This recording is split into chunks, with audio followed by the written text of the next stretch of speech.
So, as track is out, we are starting off tonight with Sorority House Massacre 2 from 1990. Plot is pretty simple. 5 women, Suzanne, Kim, Linda, Jessica, and Janie, buy this house where 5 years previous a murder took place, and well, they're not having a good night because something seems to be happening again, and they're getting killed off one by one, and oh my god, is it the creepy neighbor? We don't know. Well, we actually do know, but as Chucky said, this is a very interesting sequel. The primary reason being that it sort of flashes back to it flashes back to the murders that took place years previous. But those scenes aren't from the first Sorority House Massacre. They're from the Slumber Party Massacre, just not the same series. And it's not quite. At least I don't know why that happened. I'm not sure why they did that. They either forgot which movie they were trying to make a sequel to, or that was intentional. I mean, either way, it's just bizarre to me. But I mean, as soon as I saw that flashback, I'm like, hey, that's not Sorority House Massacre. And they also changed the name. You know, the Killing Slumber Party Massacre has a different name than the name they gave him in this one. So it's just a very unique approach, shall we say. And this movie is, well, it's fun. I think it's fun. It's a bit goofy, but it's never like too overbearingly like comedic. It's just, there's a scene in which the surviving girls are trying to escape, and they run outside and they see some guy walking toward them. Now they either could have run through the rain. They had plenty of room. The guy coming toward them is a sort of big guy. He's probably not going to move that quickly. But no, they just ran back into the house. It's some great decision making. And you also get a plethora of either nude and or mostly nude women throughout the movie. Fuck yeah. I know, it's impressive. I think at least 2 of these actresses, of the main 5 actresses, I think 2 of them were previously in adult movies, based on what I saw from IMDb. So it makes sense why they were casted. I kind of noticed that, because I noticed one was in movies, like one called The Hills Have Thighs, and another one I saw that popped up somewhat related to this, The House on Hooter Hill. Yeah, those sound like some true classics that we'll try to get to you, guys, whenever we can. Actually, I'm pretty sure they're directed by the same guy that directed this. I wouldn't be surprised. So, I mean, if the basic slasher plot doesn't sound that intriguing to you, you do have plenty of beautiful women here, and most of them I think are pretty good looking. I have, of course, my own preferences that are entirely different from Chucky's, I can imagine, but it is impressive the amount of scantily clad women they have. Yeah, well, when this movie was nominated, and I had to quickly look it up just to make sure I was able to find it easily enough to watch. And the very first image that popped up from it was one of the chicks just with huge tits hanging out. I was like, okay, I'm gonna watch this. This is on the list. I've like I said, this is just such a weird movie because it's like a sequel to a different movie, even though the title of this one is a sequel to a separate movie, like two different movie series going on in one movie. I have to think that the reasoning is, well, let's try to capitalize on combining both fan bases, whatever fan bases there are for these movies. They can't be huge, but yeah, I have to say the somewhat amusing thing is, because this movie came out in 1990, there was already a Slumber Party Massacre in '87, and in fact by 1990 they had made Slumber Party Massacre 3. Now I'm not sure if that came out before or after Sorority House Massacre 2, but either way, it's interesting choice. Yeah. Look, I mean, the first Sorority House Massacre, I moderately enjoyed that one.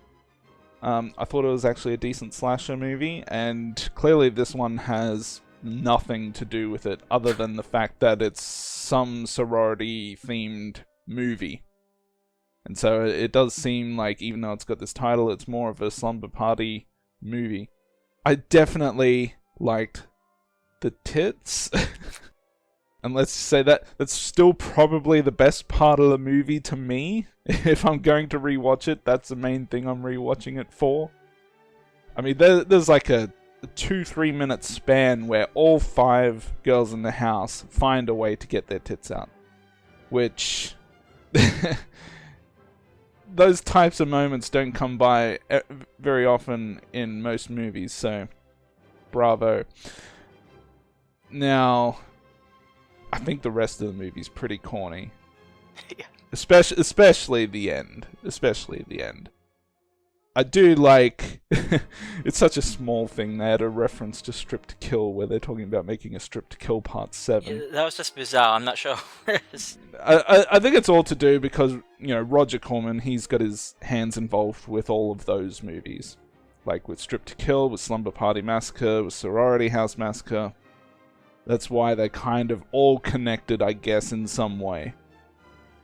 It's a pretty mediocre movie to me. Yeah, it has its fun moments, I guess, but for the majority of it, it's just girls running from room to room, and I wouldn't say any of the kills in the movie are all that great. Like the first couple that I recall in the movie, it's just a guy raising up a hook and then you see some blood splatter on the wall or the roof or whatever. I mean, probably the only moment in terms of gruesomeness is maybe when they see some of the bodies hanging up, but yeah, the horror aspect of it still didn't do too much for me. And like I said, some of it's corny, there's some possession going on, which didn't really do much for me. It was okay, but still, like I said, best part for me was the tits, and that's about all I have to say. Yeah, it's really in the last, I think, 15 minutes or so, when they started bringing up that possession thing, which is, I guess you could argue is foreshadowed because they used a Ouija board early in the movie. But as soon as they went that route, I have to admit I was somewhat disappointed, mainly because I was okay with the choice of the killer, but if they had given that killer, if they had given the individual a reason, as opposed to just having the individual be possessed by the other killer, I think it would have been quite a bit better. I'm not sad this is our relative, because even if they had gone that way, it's not like the movie would have been like a 9 out of 10 or anything. I guess for me, one of the standout, well, it's actually two standout, not necessarily moments, but the guy who lives across the street, or right next to them, that guy appeared in like maybe 4 or 5 scenes, and he cracked me up every single time.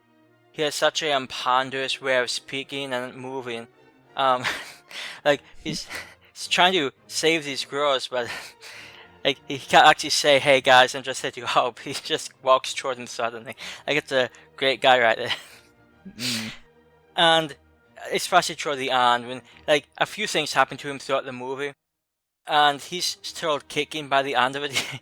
He gets shot with a shotgun. Like was it 5, 6, 7 times? And he survives. So the guy's impressive. Yeah. And also, there's a scene in which these 2 pointless police detectives go to a strip club, and I have to imagine the only reason they threw that in is simply because, hey, it's another excuse to show a little more nudity. Which, you know, is fine, I'm not complaining about that.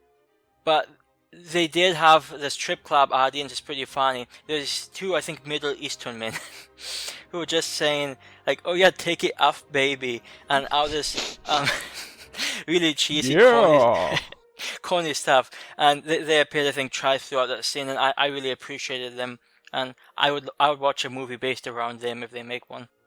You just gave them a good idea for a spin-off. Maybe they can make an appearance in Strip to Kill Part 7.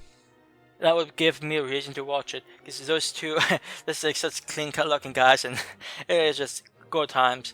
I mean, that whole scene was sort of strange, you know, talking to one of the few survivors. But you don't really gain anything from that. So, I know it's the movie.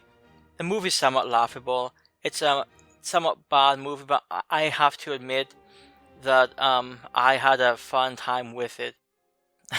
Like I said, as soon as I saw the flashbacks from Slumber Party Massacre, it just cracked me up.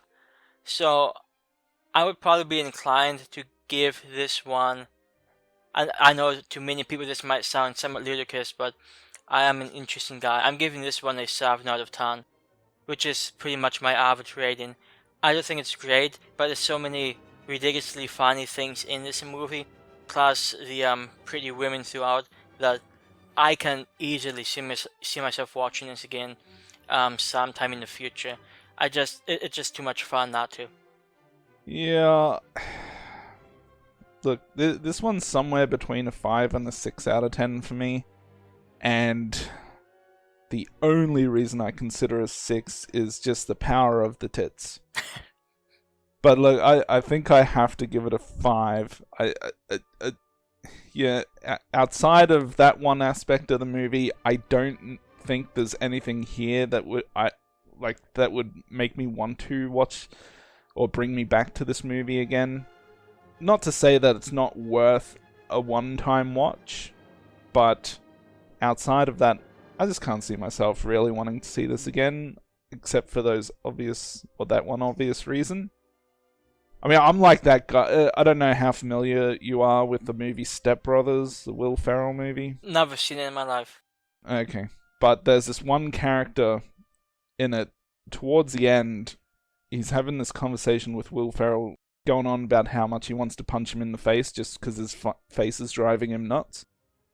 And he kind of leaves before the conversation's over because he gets distracted by some tits, and he's just like, oh, tits. And then he walks off.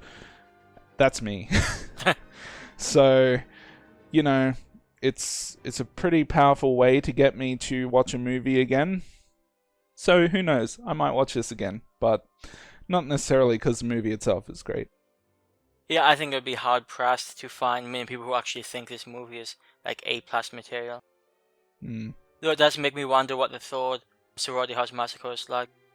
As long as they got the same level of tete action, or if the movie is a little better, one of those two things, I will still definitely watch it. Yeah, I think they use a few of the same actresses too.